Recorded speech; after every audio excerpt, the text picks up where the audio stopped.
자, 우리 박지훈 부장님 어서 오세요. 네, 안녕하십니까. 네, 아니, 근데 뭐 반갑습니다. 저희 구독자분들은 우리 NH투자증권 박지훈 부장은 워낙 잘 아시죠? 잘 아시죠? 네. 네. 근데 이렇게 깊이가 다른 경제 컨텐츠 아침엔 투자가 아니라 오늘은 이제 마켓. 그렇죠, 그렇죠. 네. 네. 박병창 이사님, 박 대표님이죠, 이제. 네. 아유, 또 귀한 시간에 제가 이렇게 불쑥 나와서 아유, 무슨 말씀이세요? 민폐가 아닌가. 에이. 민폐일 수도 있으니까요. 민폐 안 되게 잘하십니다.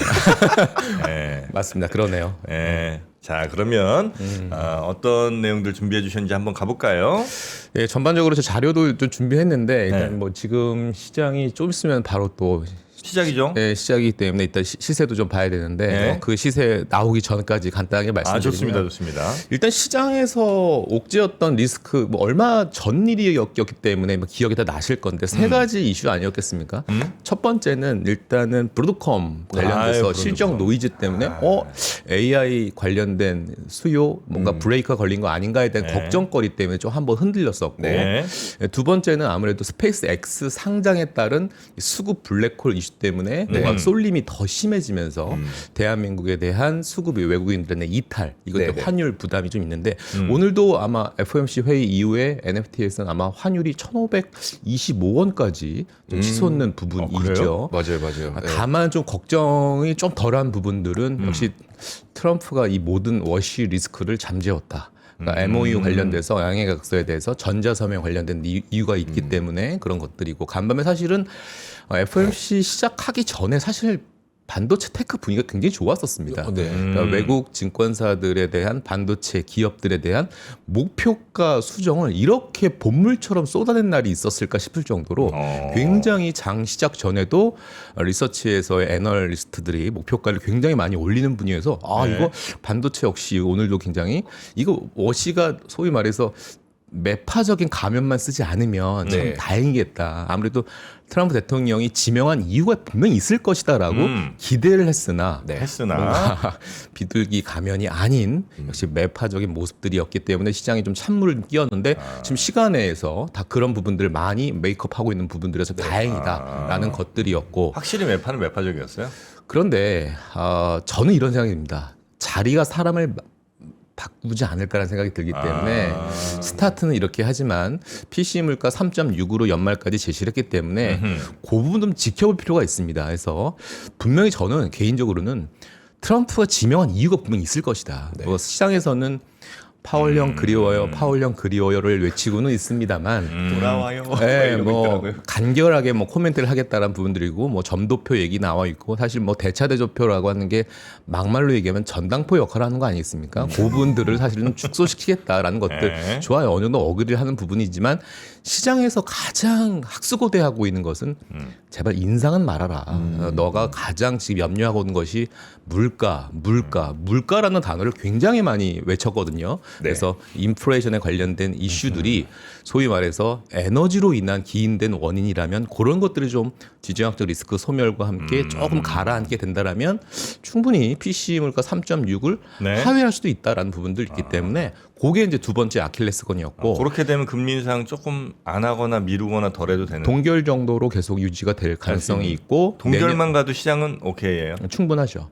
그런 부분들이고 만약에 그런 금리 때문에 민감했다라면 오늘 사실은 미국 시장에서 테크도 많이 밀렸지만 제약 바이오 섹터들도 굉장히 시들시들했을 것입니다. 그런데 실제 뚜껑을 열어보니 굉장히 견조했다라는 부분들로 확인할 수 있어서 국내 시장으로 돌아왔을 때 그저께부터 사실은 좀 빈집털이 보면 국내 시장에서 좀 돌입을 했거든요. 특히 제약바이오 제약바이오 그런 것들이 네네. 오늘 좀 다소 장 초반에는 좀 흔들릴지라도 다시 한번 스마트 머니들에 대한 유입도 좀 더 기대해 볼 수 있지 않을까라는 생각이 들고요.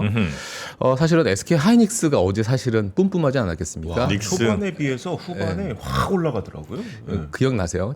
1999년 네. 7월 29일 경제 모든 기사에 탑 기사가 뭐였는지 기억? 99년? 네, 완전 옛날이죠. 그러니까 닷컴 버블 거의 그때쯤에 99년 7월 29일 날 기사를 딱 봤더니 모든 일면 기사가 삼성전자 드디어 시가총액 1위를 달성했다. 그때 한국전력이 시총 1위. 네네. 그러니까 어떻게 보면 닷컴 버블에 그 당시에 트로이카 거의 시장에 주도했던 세 개 섹터가 뭐였냐면 IT, 네. 하나가 헬스케어, 하나가 금융이었습니다.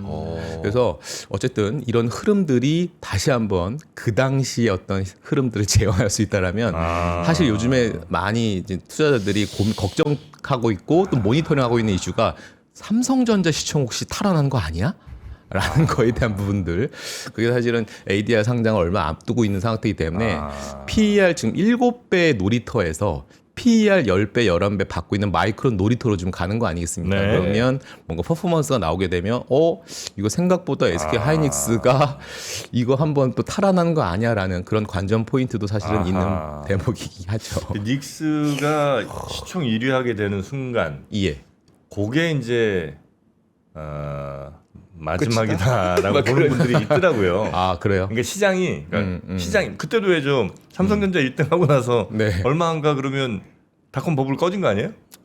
그렇죠. 아닌가? 예, 맞습니다. 네, 그러니까 예, 예. 이것도 혹시 진짜 그럴라나. 아니 그러니까 그거는 뭐 과거가 미래를 보장하는 건 아니니까. 그렇죠. 그건 그렇죠. 상황마다 다르다. 그때는 이제 워낙 실적도 없지만 그냥 분위기로 간 거기도 하고 지금이야 이제 기업 실적이 충분히 따라와 주는 거니까 뭐 네. 상황은 좀 다르긴 하겠습니다만 여튼 시총 1위가 바뀔 수 있다는 네. 건 사람들의 심리에 또 그만큼 영향을 어떤 방식으로든 주지 않을까 하는 생각이 살짝 들고요. 지금 장이 이제 시작을 했는데 살짝만 한번 보고 올까요? 지금 넥스트장 분위기가 어떤지.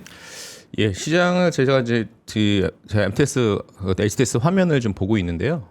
전반적으로 보면은 삼성전자, 뭐 SK 스퀘어, 하이닉스 거의 뭐 삼성전자는 약간 마이너스 0.5%인데 하이닉스 빨간불입니다. SK 스퀘어가 한 2% 상승 출발하고 있고 어제 사실은 여기 지금 눈에 띄는 종목이 딱 하나 보이는 게 사실 간밤에 미국에서도 SMR의 티커로 상장되어 있는 원자력 관련 종목들이 제법 그래도 좀 희망을 좀 갖고 있는 그런 상황이거든요. 도예빌. 국내에서도 어제 사실은 SMR하고 대왕원전 2기에 대한 부지가 선정이 됐죠. 네. 부산 저기 기장 같은데요. 이게 사실은 의미가 있는 것이라서 네. 이 사실은 에너지 쇼티지, 전력 쇼티지 상황에서 단순하게 석탄 떼서 에너지 자립하겠다는 그런 시대는 끝났기 때문에 신재생 플러스 원전까지에 대한 에너지 밸류체인이 확대되는 국면의 시작 초입 아니겠냐라는 부분들이어서 밸류에이션에 대한 논란은 좀 있습니다. 어느 누구가 두산 에너빌리티를 소위 말해서 이게 밸류에이션의 어떤 매력을 가지고 투자를 하겠습니까라는 거죠. 그래서 뭐 투자 성향에 따라서 우리 고객님들은 시청자분들도 이게 밸류에이션 싼 거는 한전인데 사실은 유가의 폭락으로 인해서 가장 피해본 회사가 사실은 한국전력이거든요. 그래서 한국전력을 보면 PBR 0.5도 안 되고요. PER 3배 초반입니다. 한전이 예, 그런 밸류에이션 상에서 사실은 한국 원전 사업에 사실은 한국 전력과 한수원을 빼고는 논할 수 없는 부분들이기 때문에 일단 한수원과 한전이 수주를 받으면 그것을 바로 두산 에너빌리티 전화를 하겠죠. 자, 일단 설계부터 시작해야 될 것 같습니다. 그래서 네. 우리가 원전계의 TSMC를 불리는 회사가 사실은 두산 에너빌리티 아니겠습니까? 그래서 오늘 아마 원전 밸류 체인들 종목들 굉장히 좋을 것 같다는 생각이 들고요. 사실은 이번 주에 좋았던 종목들이 조선주입니다. 조선주인데 사실은 이제 트럼프 대통령이 이제 이란과의 MOU를 맺고 나면 그 다음에 어떤 일을 하겠습니까? 정책. 그렇죠. 동맹 국가들에게 청구서를 아마 보낼 네. 겁니다. 돈 내라고 하고 있죠, 지금. 대미 투자 관련돼서 이제 어떻게 할 거니 이제 시작해야지. 그래서 사실 한국과의 어떤 콜라보레이션을 하게 되는 키워드는 두 가지 아니겠습니까? 원전 사업 하나랑 바로 LNG 관련된 프로젝트 재가동일 겁니다. 그래서 어제 조선주 좋았고 그다음에 피팅, 관광 업체들 굉장히 좋았던 흐름들이기 때문에 오늘도 그 주가의 연속성이 확보되는지를 봐야 될 것 같고요. 증권주도 제법 좋고요. 아까 방금 말씀드렸던 한국전력도 2% 상승 출발 예상하고 있는 모습입니다. 다행히도 지금 효성중공을 필두로 한 또 배전 효성? 전력기기. 전력기기 변압기 관련 종목들이 여전히 밸류에이션에 대한 논란이 좀 있었습니다. 왜냐하면 피어 그룹 대비해서 밸류에이션이 좀 비쌌어요. 예를 들어서 지금 한 30배에서 32배 정도까지 밸류에이션이 좀 올랐다가 고점 대비 지금 35% 이상 빠졌던 게 전력기기 종목들이거든요. 그래서 LS 일렉, 뭐 네. 효성중공업, 뭐 HD 현대일래 굉장히 많이 큰 폭의 하락이 있었는데 이번 주서부터 의미 있는 다시 수급이 들어왔다는 거는 피어 그룹 대비해서 이제 밸류가 싸졌어요. 그러니까 싸졌어요? 네, 싸졌어요. 그래서 30배 약간 언더 28배 수준까지 내려왔던 상황에서는 여전히 여기서 말씀하시는 피어 그룹은 글로벌 그 G 버너바라든지 그렇죠. 그런 그런 그룹의 평균 값들이 네네. 한 30배 정도 초반에 좀 형성되고 있었는데 한 우리가 고점까지는 한 33배, 4배까지 저희가 한국 시장이 네. 기업들이 올랐기 때문에 밸류에이션의 매력도가 있고 이제 조만간 이제 다음 주 마이크론 실적 나오고 저 7월 7일 날 삼성전자 어닝 실적 나오면 네. 그때부터 실적 시즌 이제 돌입이거든요. 그렇게 됐을 때는 2분기 실적에 대해서 체크를 해보니 프리 어닝 점검해 보니 여전히 청신호예요. 그러니까 전력기기 관련 종목들도 어닝 효과. 근데 중요한 건 전력기기에 중요한 이슈가 하나 생겼어요. 이번 주에. 뭐요? 가격을 올리기 시작합니다.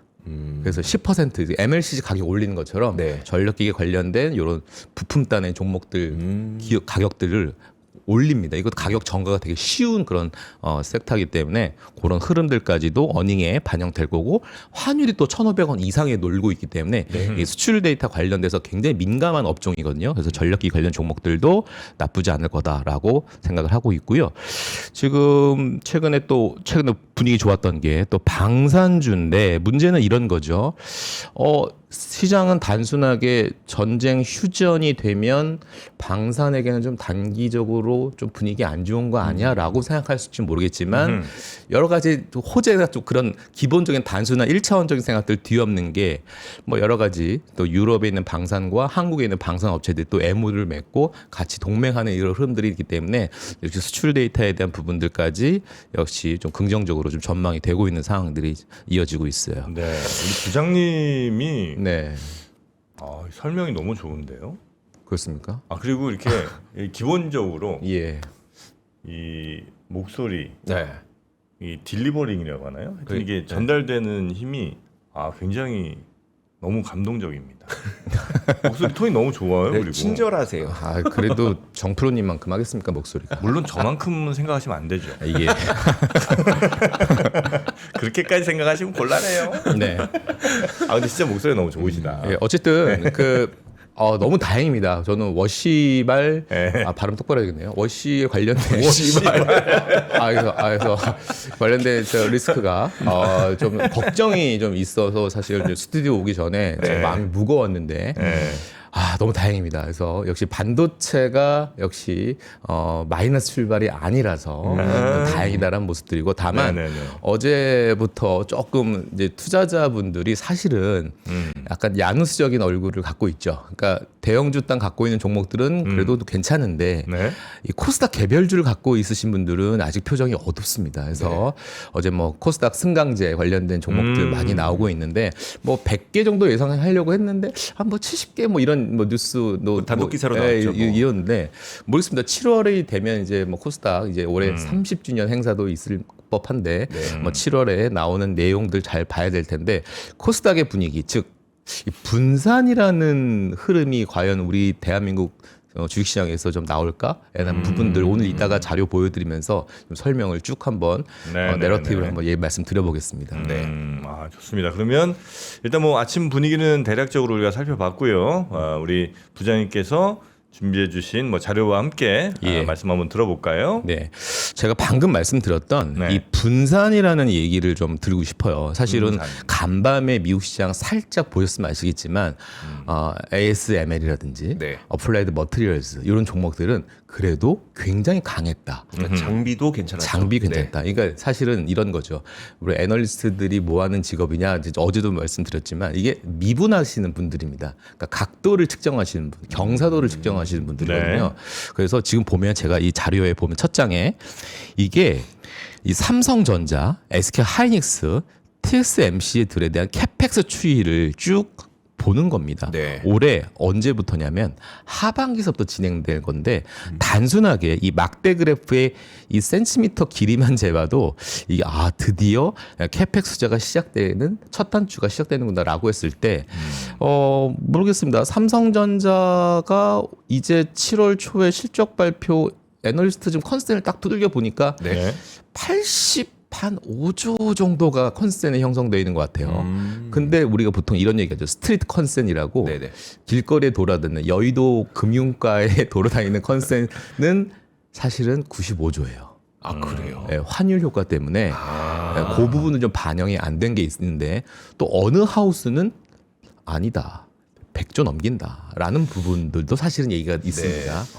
어쨌든 공식화 글씨로 써져 있는 컨셉은 85조인데 그런 흐름들이 3분기로 이어졌을 때 어느 정도까지 될지에 대한 부분들, 그러니까 각도를 측정하는 미분을 했을 때 얼마만큼 성장을 하겠냐에 대한 논리가 있는데 좀 자유로운 영역이 있죠. 바로 소부장입니다. 네. 소부장들은 이제 본격적으로 캐펙스 공장에다가 장비 발주하고 장비 넣었으면 이제 소재 채워 넣어야지 뭐 이런 얘기들. 근데 여러분들도 많이 이제 공부해 보시면 아시겠지만 대한민국의 장비주들을 밸류에이션 싸니 비싸니라고 인터뷰를 해보면 주식 조금 하신다는 분들 보면 야, 나 역대급 저렇게 밸류에이션 비싼 장비주 사이클은 처음 본다. 왜?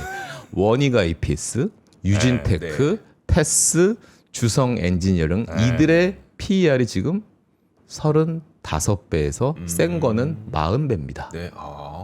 지금 삼성 전기 같은 경우도요. MLCC, FC, BGA 기판으로 유명한 이 대장주 우리 형님도 지금 시총이 160조라고 했을 때 지금 놀라지 마십시오. 올해 지금 애널리스트들이요. 지금 컨센트 안 바꾸고 있어요. 이거 빨리 바꿔야 되지 않을까 싶은데 1.5조로 지금 잡혀 있습니다. 뭐가요? 삼성 전기의 올해 영업이익을요. 아니 생각해 보세요. 네. 160조 시총짜리가 지금 올해 1.5조 영업이익이면 이게 도대체 100배요. PER이 몇 배입니까? 그런데 내년에 2.5조로 좀 잡혀 있고 내후년에 3.5조로 잡혀 있어요. 그래도 50배인데. 예, 전혀 여기에 반영되지 않은 것은 최근에 4월부터 MLCC 가격 올리고 있고 기판 확대되는 것들에 대한 부분들 전혀 지금 반영이 안 시키고 있는 모습이라서 삼성전기를 밸류에이션 비싸냐 싸냐 당연히 비싼데 물론 내년 거 내후년 거 밸류 따오면 40배 50배가 되는 거죠. 네. 이런 상황에서 시장은 용인하고 있는 건데 왜 그러냐면 아니다. 실제 뚜껑 열어보면 내년에 3조 5조 내후년에 벌어들 영업이익을 내년에 아마 조기에 달성할 것 같은데 내후년에 3.5조 노 5조 6조 이상 달성할 것 같은데 방금 아까 기자님도 말씀 주셨지만 유리기판 아직 전혀 시작도 안 했던 상황이고요. 그다음에 휴머노이드 AI 요거에 대해서는 기판 전혀 지금 들어가지 않고 있는 상태이고 이제 조만간 자율주행 전기차 밸류체인 들어오면 전기차에 들어가는 자동차 반도체라는 새로운 팹이 형성되거든요. 거기에 지금 일정 부분 실적 반영 1도 안 된 상태이기 때문에 어닝에 대한 부분들이 전혀 지금 애널리스트 추정에는 컨센에 맞지 않는 시가총액에 불구하고 지금 어느 정도 용인하고 있고 받아들여지고 입장은 내년과 내후년의 영업이익을 충분히 서프라이즈한 모습들을 반영하고 있는 모습들이어서 그러면 다시 원점으로 돌아왔을 때 그 장비주들의 PER이 40배임에도 불구하고 여전히 지금 소부장을 사야 된다라고 얘기하는 이유는 바로 과거 사이클상의 반도체 장비주의 그 경험을 한 번도 경험해보지 못한 대전환 사이클이 더 강한 사이클이 올 거다라고 지금 전망하고 있는 모습들이라서 그래서 일부 투자자들은 장비주는 여기서 못 사겠다. 근데 살짝 옆 동네 소재주를 봤더니 동진세미캠, ENF 테크놀로지, 솔브레인을 봤더니 PER이 15배밖에 안 돼. 그러니까 얘네들도 지금 사야 된다라는 논리가 지금 작용이 되고 있는 겁니다. 제가 왜 이렇게 소부장 얘기하냐면 이걸 한번 보십시오. 아니 근데 이제 반도체가 이제 제일 핵심이잖아요. 그렇죠. 예. 근데 반도체 만든 두 대장이 다른 경쟁자도 거의 없다고 봐야 되는 그 두 형들이 PER 7배, 8배 뭐 이랬었던 거 아닙니까? 맞죠.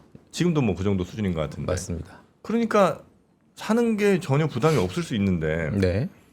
같은 반도체 만든다고 치더라도 삼성전기나 뭐 예를 들면 LS 일렉트릭이나 LS 어디야 LG 이노텍인가? 예, 뭐 LG 등등등. 노텍. 예. 뭐 이런 데들이 설령 뭐 2년 후 3년 후에 더 많이 벌 수 있다고 기대를 하더라도 100배 혹은 뭐 아무리 좋게 잡아도 30배 이 정도까지 줄 수 있는 이유는 뭐예요? 제가 요거 잠깐 장표를 보여주시면 이거죠. 그러니까 이게 사실은 대한민국의 코스피 순이익 추정치에 대한 역사인데요. 네. 그러니까 2025년까지 물론 2020년 잘했습니다. 잘했는데 물론 이때 2021년 때 코로나 이후에 굉장히 많이 늘었다가 쭉 꺾어지면서 그때 반도체에 대한 리포트 제목 아직도 기억납니다. Winter is coming. 그 시절 그랬죠. 예. 이렇게 엄동설한을 경험하고 다시 이렇게 레벨업이 되어서 작년 9월부터 디램의 가격이 뭔가 이상한 조짐이 나오면서 이런 상황이 이제 발생한 겁니다. 네. 제가 아까 뭐라고 했냐면 이 반도체를 바라보는 애널리스트, 투자자들, 외국인 투자자들의 지금 시각은 아까 미분값이라고 했잖아요. 경사도. 요만큼 올랐고 근데 문제는 요만큼에서 요만큼 올라가는 그 미분값을 해보면 그 미분값의 섹시함을 못 느낄 수도 있겠다는 부분들이죠. 그러니까 기울기가 좀 줄었다는 거죠. 그렇죠. 예. 그러니까 뭐냐면 물론 지금 정프로님께서 말씀하셨던 PER 논리로 보자라면 저렇게 고밸류를 사는 것보다 당연히 지금 되게 싼 거를 사는 게 맞겠지라는 건데 그 논리가 지금 계속 적용이 되고 있는 건데 삼성 전기를 사는 이유는 반도체의 전통적인 투자 법이 뭡니까? 비쌀 때 사서 쌀 때 사자라는 논리입니다. 쌀 때 판다. 쌀 때 판다라는 고퍼에 사서 저퍼에 판다. 그렇죠. 삼성 전기가 지금 160조 시총입니다. 그러면 만약에요. 내년에 서프라이즈하게 5조를 번다 칩시다. 네. 그럼 150 나누기 뭐 5를 하면 우리가 지금 시장에서 얘기되고 있는 뭐 50배, 60배가 아니라 PR이 30배 논리가 만약에 떨어지잖아요. 네. 사람들은 어떻게 생각할까요? 경사도의 이 각도의 미분값에 굉장히 흥분합니다. 근데 만약에 내년이 아니라 내후년에 5조 게임이 아니라 6조, 7조 게임이 나온다고 보십시오. 네. 그럼 PER이요 20배대로 뚝 떨어집니다. 자, 이래서 사람들은 지금 물 들어올 때 노를 젓는 기판과 MLCC와 이런 거에다 지금 생각을 많이 하고 있는 것 같아요. 비쌈에도 불구하고. 그래서 경사도에 지금 굉장히 고공행진을 지금 즐기고 있는 것들이죠. 경사도에 환호하고 있다. 그렇죠. 그게 고밸류를 그리고 지금 보여주는 엣지 AI 시장은 아직 1, 2, 3, 4 국면에서 이제 2국면에 진입한 거거든요. 네. 데이터 센터라든지 GPU라든지 이런 추론하는 영역에서 이제 드디어 엣지라는 시장으로 개화하는 과정에서 이제 모든 것들이 부품이 다 들어가고 있는 기판들이 쌓아가는 상황이고 거기에 MLC 하나의 어떤 뭐랄까요 플랫폼처럼 이렇게 팹이 형성되다 보니까 새로운 시장이 열리는 거에 대해서 아직 네. 보지도 않았는데 그런 알겠습니다. 상황이 그럼 이제 이어지는 거 아닌가? 퍼 100배에서 퍼 네. 50배, 퍼 30배, 퍼 20배 이렇게 줄어드는 거를 기대하는 그 심리들이 지금 이제 삼성전기 등에 이제 투영이 됐다. 그렇죠. 이렇게 이해하면 되겠죠. 그러다 보니까 대장주가 저렇게 가니까 동생들 있었던 심텍이라든지 대덕전자라든지 코리아 서킷이라든지 이런 종목들까지도 형이 저렇게 밸류를 받고 있는데 내가 왜 못 받아라고 생각하는 것들이고 네. 지금 캐펙스 투자가요 이제 삽 뜨기 시작했어요. 이제 삽을 뜨면 언제 공장이 완공이 되냐면 내년 하반기예요. 그럼 증설 효과가 내년 하반기에 실적에 반영이 되는 거거든요. 그렇게 된다면 다시 원점으로 실적 논리로 간다라면 그때서야 이제 실적에 대한 증설 효과들을 온전히 받을 수 있기 때문에 소위 말해서 시장에서 얘기하는 긍정의 어닝 내러티브가 계속 유지될 가능성이 있어 보인다는 것들이죠. 네. 그 어디쯤 와 있는가에 대한 자료도 아마 있으신 것 같은데 요것도 좀 설명 들어보면 재밌을 것 같습니다. 예. 근데 요거 먼저 하나 얘기하면 요거 먼저 어떨까요? 하나 얘기해야죠. 네, 제가 요거 좀 흥분되는 대목이 요거. 흥분되는 대목이 있습니까? 네, 저희 이제 아까 전에 저 1999년도 기사를 얘기한 이유가 바로 이것 때문입니다. 닷컴 버블. 그러니까 이게 그때랑 공교롭게 1998년도 때 11월에 중간 선거가 있었잖아요. 그리고 나서 중간 선거 이후에 굉장히 강한 랠리가 쭉 이어졌던 그 당시 네. 1998년, 1999년, 2000년 여러분 아마 기억 안 나실 거예요. 제가 네네네. 97학번이니까 저도 아마 기억 잘 안 나는데 찾다 보니까 이렇게 이런 흐름이 나왔어요. 네. 이 굵은 선이 현재 상황입니다. 그래서 그 당시에 굉장히 공교롭게 좀 닮은 게 있어요. 그때 저희 IMF여서 그때도 고환율이었고 그때도 정치적 리스크가 사실 미국에 있었습니다. 그때 대통령이 누구였냐면 클린턴 대통령이었고요. 그때 중간 선거 이전에 큰 사건이 터졌죠. 아, 그 여성 르윈스키. 르윈스키. 네, 르윈스키 사건이 지퍼 터졌. 스캔들. 네. 근데 중간 선거 결과를 딱 봤더니 어머 이게 뭐야? 이겼어. 선방했습니다. 물론 지긴 했는데 네. 그래도 굉장히 의석수를 많이 차지하면서 박수를 받았던 그때 그리고 나서 랠리가 시작됐습니다. 그래서 그 당시 흐름을 다시 우리가 닮아간다면 이거 시작 아니다. 이거 끝나는 거 아니다라는 부분들이어서 그때 주도했던 랠리가 아마존 700%. 그때 소부장과 바이오가 급등했었습니다. 그래서 아마존, 시스코 시스템즈, 어프라임 머티리얼스 등등의 종목들이 굉장히 상승 랠리의 주도주, 주인공 역할을 했었다는 부분들을 좀 기억을 해볼 필요가 있지 않을까. 그러니까 이게 지금 미국 증시 98년이랑 네. 비교하신 거예요? 맞습니다. 지금 현재를 지금 현재 AI 랠리를 2023년 1월부터 만약에 시작했다라고 한다면 지금 우리는 현재 여기 와 있는 국면인 거죠. 만약에 요만큼의 닷컴 버블의 랠리만큼 만약에 딱 잘라서 생각한다라면 그거를 만약에 갖다 붙이면 현재는 요쯤 와 있는 거 아닌가라는 23년 1월부터 근데 이 정도 변동성밖에 없었어요 미국 생각이 증시가. 길게 보면 이렇게 얼마 상승 아, 그래요? 안 한 것처럼 보이겠지만 약간 선 조작하신 거 아니죠? 아닙니다. 전혀 아닙니다. 예. 그래서 아, 그래요? 그리고 하나 더 말씀드리고 싶은 게 제가 그래서 이제 앞서 얘기했던 그 결론은 소부장을 좀 봐야 된다라는 거고 드디어 캐펙스에 대한 온건한 효과를 이제부터 받을 수 있을 것이다라는 얘기를 하고 싶었던 거고 그 다음에 또 바이오를 좀 봐야 되지 않을까라는 생각을 하는 겁니다. 바이오. 제가 여기서 컨빅션 바이코를 지금 바이오 줍줍해야 된다라고 얘기하는 게 아니라 그러니까 뭐 살짝 새끼손가락으로 고추장 쫙 찍어서 한번 맛을 보는 정도의 한번 돌입은 한번 해볼 필요가 있지 않을까. 그러니까 주먹 푹 찍어가지고 고추장을 쭉 맛을 보라는 얘기가 아니라 네. 왜 그러냐면 즉 공교롭게 이런 흐름과 되게 유사합니다. 즉 국제유가 제가 2022년 하면 떠오르는 게 러우 전쟁 아니겠습니까? 네. 러우 전쟁 때 국제유가의 흐름을 보면 지금 이제 약간 골드선 요게 사실은 이제 미국 바이오에 대한 주가 흐름이고요. 이 파란색 선이 유가의 흐름인데 이때 쭉 꺾이거든요. 국제유가 변곡점이 나오는 시점에 그때 리버스 되는 흐름이 나왔던 게 티커 IBB 바이오테크의 흐름이었기 때문에 이걸 국내 시장으로 접근했을 때 7월부터 코스닥 승강제 윤곽이 좀 나올 것이고 지금 워낙 지금 우리가 이런 얘기 하잖아요. 빈집 털이범 네. 이런 얘기들 많이 하고 수급이 많이 비어져 있고 시장에서는 전혀 기대가 없는 부분들인데 바이오에 대한 관심 회복, 코스닥 영업이익 상위 종목을 주목할 때인데 제가 고민하는 제가 관심 갖고 있는 종목이 뭐가 있냐면 알테오제는 뭐 사람 얘기가 아니라 네. 이 회사의 약간 향방이 궁금해요. 왜냐하면 작년에 굉장히 떠들었던 종목이 알테오젠이고 주가 막 날아갈 때 투자자들은 뭐라고 외쳤냐면 형님 코스닥에서 놀지 마시고 거래소 가세요. 거래소로 가셔야죠. 이렇게 잘 될 때 오히려 좀 큰 물에서 노셔야죠 했다가 지금 이제 알테오제는 고민을 하겠죠. 왜냐하면 지금 코스피 대형주 놀이터는 거의 반도체판인데 네. 내가 여기 가서 무슨 부귀영화를 누리겠다. 아 오히려 코스닥에서 내가 대장을 그래도 차지하게 되면 패시브 자금 많이 유입되면 내 쪽으로 많이 오지 않을까라는 생각들 때문에 알테오제도 좀 고민이 많지 않을까. 물론 로열티에 대한 수입 이런 부분들 밸류업 되는 레벨업 되는 것들은 뭐 탑다운상 뭐 바텀업 분석상 알테오제 내에서도 선호하는 투자들 많은데 약간 수급 논리상 패시브 자금 또 논하지 않을 수는 없거든요. 그런 것들이 많이 가미됐을 때는 한번 요 알테오제를 필두로 한 향방 요것도 한번 우리가 관전 포인트가 아닌가라는 생각도 듭니다. 우리나라 바이오주들은 예. 사실 미국 금리 올라갈 때 떨어지는 경향들이 좀 있잖아요. 그렇죠. 그러면 이번 케빈 워시의 그 FOMC는 바이오주에게 중립입니까? 호재입니까? 악재입니까? 자, 저 기자님 제가 이런 말씀 드리고 싶어요. 만약에요. 네.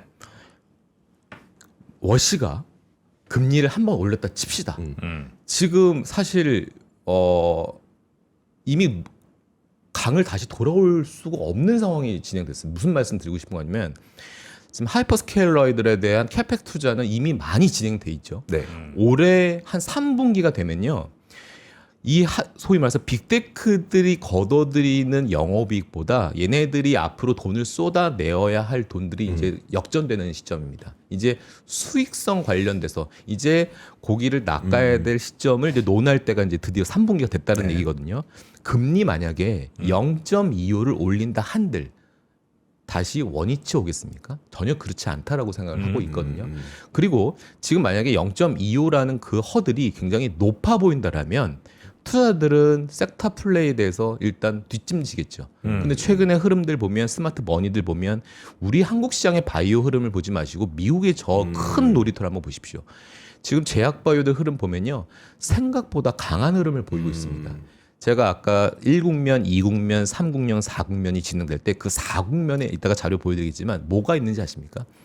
AI 신약이 써 있습니다.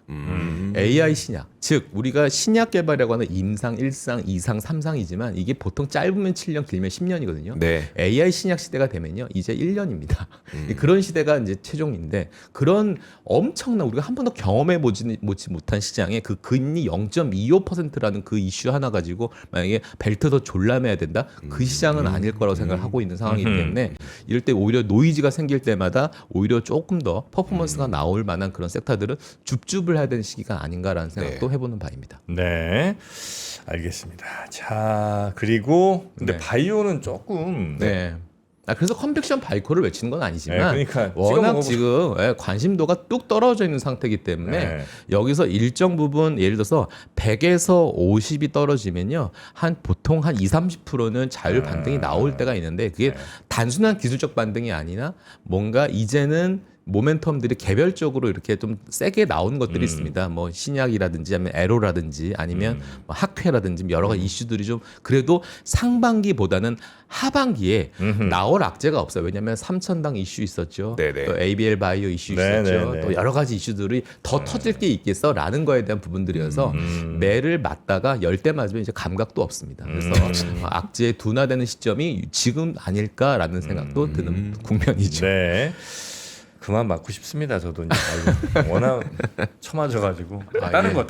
네네. 다른 건 어디 역시 AI 아니면 뭐 요거 이제 마지막 아까 전 앞으로의 방향성이 중요한데 저는 정프로님의 답을 좀 듣고 싶어서 사실은 이 자리에 온 거인데요. 네. 제가 요거 한번 여쭤보고 싶어요. 뭐죠?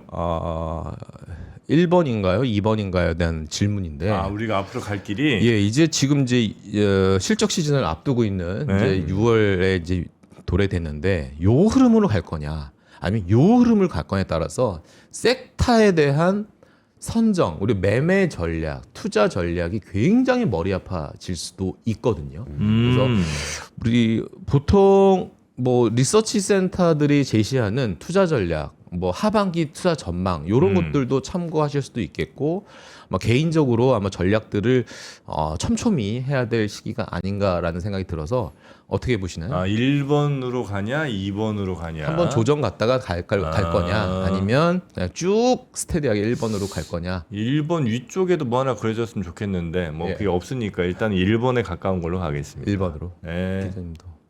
이주 의견 중요할까요? 말씀해 주세요. 네. 무슨 의미가 있을까요? 제가 생각하는 그림은 저도 1번이거든요. 그래요? 그래서 2번으로 갈기에는 왜냐하면 반도체 섹터에 대한 실적이 제가 볼 땐 마이크론 다음 주에 저 기대 뿜뿜합니다. 생각보다 물론 컨센이 높이 자리매김하고는 있습니다만 저 그 컨센을 넘어설 것 같고 아마 우리가 중요한 건 실적보다 우리가 브로드컴에서 경험해봤지만 이 어닝콜 컨퍼런스 콜이 훨씬 더 중요하죠. 아마 강한 톤으로 얘기하지 않을까라는 생각이 들어서 저는 다음 주서부터는 굉장히 테크의 흐름이 더 강해질 것이다라는 부분들이어서 지금 약간 매크로단, 그러니까 사실은 이런 흐름이죠. 우리가 1차 랠리가 나왔고 매크로 때문에 계속 지금 속도가 지금 조절됐거든요. 지금 뭐 10년물 국채금리도 4.5 지금 살짝 언더에까지 지금 다시 올라온 상태고 네. 뭐 유가의 흐름들은 좀 다행인 상황이기도 하지만 여러 가지 흐름들 봤을 때 매크로 속도 조절은 있을지 몰라도 지금 저는 이 시점이라고 생각을 하고 있거든요. 그래서 앞으로는 공급 병목, 그러니까 뭐냐면 이거죠. 공급 병목 리더가 여기 와 있다. 얘를 사야 된다라는 거죠. 못 만들면 끝. 그러니까 병목을 쥔 기업이 가격을 정하는 지금입니다. 그래서 중요한 건 이거죠. 제때 차질 없이 물량을 댈 수 있는가가 핵심이고 그 물량을 마음대로 얘네 마음대로 줄 수 있는 그런 회사를 사야 된다라는 게 제 결론이고요. 그래서 중요한 건 왜 MLCC 기판 애들이 왜 주가가 센지 바로 이겁니다. 바로 병목의 중심에 있는 거고 이비덴, 무라타 왜 저렇게 짱짱한지 얘네들이 가니까 우리가 따라 붙는 거 아니겠습니까? 아하. 그런 것들, 가격 전갈. 애플도 지금 메모리 값이 너무 올라서 지금 100년 만에 한 번 있을 만한 홍수가 저희에게 찾았습니다. 그게 뭔데요? 저 드디어 애플 저희 기기들 가격 좀 올려야 될 것 같습니다. 라고 오늘 새벽에 팀 쿡이 얘기했던 것처럼 애플 기기 가격 올린대요? 올린대요. 예, 그래서 워낙 지금 메모리 가격에 대한 부담감 때문에 참고 하다가 죄송합니다.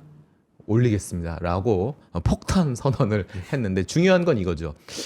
어제 사실은 FOMC 때문에 가려진 내용이긴 하지만 소매 판매에 관련돼서 얘기가 좀 매크로가 나왔는데 잘 나왔어요. 잘 나왔는데 뚜껑을 열어보니 이게 그러니까 주유소 매출이 엄청 늘어나서 서프라이즈가 나온 거지. 실제 뚜껑을 열어보면 우리가 음식료, 외식비 엄청 줄었고요. 그러니까 지갑을 소비자들이 닫았다라고 저는 판단을 하거든요. 그래서 이 만약에 좀 걱정되는 건 뭐냐면 핸드셋 관련된 부품주들이 과연 핸드폰이 잘 팔릴까? 요거에 대한 사실 걱정은 좀 있습니다. 이게 핸드폰이 잘 팔릴까? 가격을 올려버리면 이게 엄청난 AI의 혁명이란 건 알겠는데 굳이 내가 이걸 당장 이걸 사야 될까에 대해서 하지 않을까라는 생각이 들어서 네. 그거 관련돼서는 좀 어닝에 약간의 좀 고민이 있는 섹터이기도 하죠. 네. 여튼 공급을 얼마나 할 수 있느냐. 그게 이제 앞으로의 회사 주가들을 결정할 중요한 판단 기준 아니겠느냐. 그렇죠. 근데 그럼에도 불구하고 네. 저는 아까 말씀드렸던 요 1, 2, 3, 4 국면에 아직 이제 여기 와 있다. 이제 여기도 요 중간이 아니라 저는 요쯤 와 있다고 생각하는 거거든요. 2단계의 이제 초입이다. 왜냐하면 아직 AI PC 이제 엔비디아가 한다고는 하는데 그리고 AI에 대한 엣지 AI 디바이스가 이제 하나씩 탑재가 되는 시점이다라는 부분들이고요. 이게 사실은 얼마 전에 메타가 스마트 글라스를 출시했지만 그거 아직 2버전이에요. 이제 조만간 상용화되고 3버전은 2027년 이후에나 나올 거거든요. 지금 이제 정프로님 쓰신 안경이 이제 AI 글라스처럼 생겼지만 저런 시대가 오는 게 네. 아마 한 2, 3년 뒤에 벌어질 일. 지금은 아직은 이제 초기 시장이기 때문에 그런 것들이 아직은 이제 초입이기 때문에 이제 아까 제가 말씀드린 4국면에 가면요. 이런 것들이 셀프 드라이빙 휴머노이드가 나오고 제가 말했죠. AI 드럭 디스커버리 그다음에 이 수술도 얘네가 합니다. 그래서 이런 것들 보면 AI 신약 개발까지도 이런 시대가 가려면 저는 2030년 이후 아주 먼 미래이기 때문에 아직은 2026년 아니겠습니까? 네. 걱정하지 말자라는 부분들을 다시 한번 말씀드리고 싶습니다. 와. 왜? 30년까지의 강세장을 전망하신 것 같은. 예. 제가 이거 하나 말씀드리죠. 원전도요. 네. 2030년이 되면요. 이 시장 파이가 엄청 커집니다. 원전 같은 경우도. 그래서 지금 에너지 관련돼서 공부를 하면 할수록 저는 두산 에너빌리티, 한국전력 등등 또 한정기술 이런 네. 국내의 원전 기업들에 대한 부분들이 좀 설레는 부분도 없지 않아 있어요. 아, 그렇습니까? 네, 이게 뭐냐면 이 대형 원전도 있지만 SMR에 관련된 게 사실 미국이랑 지금 티키타카 하고 있는 게 있지만 네. 유럽이라든지 동유럽 국가 그 다음에 여러 가지 이제 원전에 대한 이 사업에 대해서는 이미 어그리가 되고 있는 모습들이기 때문에 제가 볼 때는 굉장히 지금 텃밭이 좋다. 라는 부분들이어서 이제 6월, 7월에 이제 미국 상무부와 지금 교통하고 있는 요 원전된 사업 프로젝트 구체화가 조만간 나올 거라고 저는 예상하고 있거든요. 네. 약간 좀 기대가 좀 되는 섹터이기도 합니다. 네. 알겠습니다. 자, 하여튼 에너지. 근데 이제 당연히 또 이렇게 뭐 여러 긍정적인 방향으로 보시는 분들도 계시고 혹은 지금 이렇게 전기 막 필요한 것만큼 정말 그 효율대로 그대로 갈까 아니면 그때는 조금 더 다른 썸띵이 좀 나오진 않을까 이런 기대를 또 하시는 분들도 계신 것 같아서 네. 모르겠습니다. 자, 하여튼 지금은 2단계 매우 초입이다. 예. 예, 매우 초입이다. 그리고 우리 부장님이 보실 때는 예. 원전, 그러니까 전력, 그 다음에 AI 요쪽, 그 다음에 또 뭐 저는 소부장입니다. 소부장? 소부장인데 그래도 대장은 저 기판 MLCC, 아, 그래요? 코스닥 요 종목들 좀 사야 돼요. 왜냐하면 형이 지금 고밸류를 지금 놀고 있기 때문에 네. 동생들은 아직 따라갈 수 20배 때도 많이 있거든요. 그 형들이 좀 약간 밸류 갭을 좀 맞춰줄 수 있지 그렇습니다. 않겠나 생각하고 있고요. 네네. 어제 장막판에 외국인들이 선물해서 한 1조 던졌거든요. 네. 이 워시에 대한 이슈가 좀 이미 알았어 그랬나 싶은데 오늘 아. 외국인들의 수급을 오전에 굉장히 좀 모니터링을 좀 하셔야 될 것 같아요. 이들이 어제 선물 플레이를 한국 시장을 배신했거든요. 네. 거의 그냥 침을 탁 뱉은 수준의 아, 매도를 외국인들. 때렸거든요. 네. 그래서 요게 대한민국 시장이 오늘 어떻게 외국인들이 대응을 할지도 관전 포인트입니다. 외국인들이 어떻게 하느냐 네. 그거 한번 오늘 지켜보도록 하겠습니다. 자, 다시 시장 분위기 살짝만 보고 마무리하자면 크게 바뀌진 않았네요. 하이닉스는 그래도 한 1.5% 정도 상승을 하고 있는 것 같고요. 네. 두에빌이 조금 세게 갑니다. 5% 넘게 가고 있고, 그리고 눈에 띄는 회사들 보면 LS 일렉트릭 2%, LG 전자도 2%대 상승. 그리고 미래에셋증권이 한 4% 정도 올라가고 있습니다. 증권주들도 요즘에 조금 분위기가 괜찮은 것 같고요. 그다음에 두에빌이 오늘은 원전인 것 같은 느낌이 살짝 들긴 합니다. 예. 네, 오늘 우리 부장님과 함께 시장 쭉 살펴봤는데 종종 좀 아침 시간에도 뵀으면 좋겠다 생각이 듭니다. 네, 아니 그 박병창 대표님도 가끔 좀 쉬실 때 있잖아요. 너무 매일 출근하시면 좀 맞아요. 힘드시니까 네. 그때 좀 잠깐 맞습니다. 전화 주시면 그때 네. 투입하도록 하겠습니다. 일주일에 한 번 정도는 또 쉬셔도 그죠? 네, 자주 뵙도록 하겠습니다. 네, 감사합니다. 네, 고맙습니다. 고맙습니다. 자, 그리고 네. 우리 구독 서비스 지금도 이제 가입하시는 분들이 많이 계신 것 같은데요. ING입니다. 항상 ING고 네. 지금 제가 듣기로는 꽤 많은 분들이 지금 가입을 하셨어요. 거의 그래서 뭐 이건희 대표, 김장렬 본부장, 박병창 대표, 이선엽 대표, 장우진 작가, 박명석 큐레이터 네. 이 모든 분들의 강연을 또 우리가 좀 저장을 해서 들을 수 있고 맞습니다. 스파 시황까지 받을 수 있는 구독 서비스 여러분들 요즘처럼 뭐 좋을 땐 좋지만 또 한 번 흔들리면 크게 흔들리잖아요. 네. 그럴 때마다 그 마음이 좀 약해질 수가 있는데 이런 분들과 함께 하시면 그 마음을 다 잡을 수 있습니다. 네. 자, 그러면 저는 바로 또 가야죠. 더블 밸류업 잘 챙겨주시고요. 네. 저는 내일 오겠습니다. 오늘도 고맙습니다. 고맙습니다.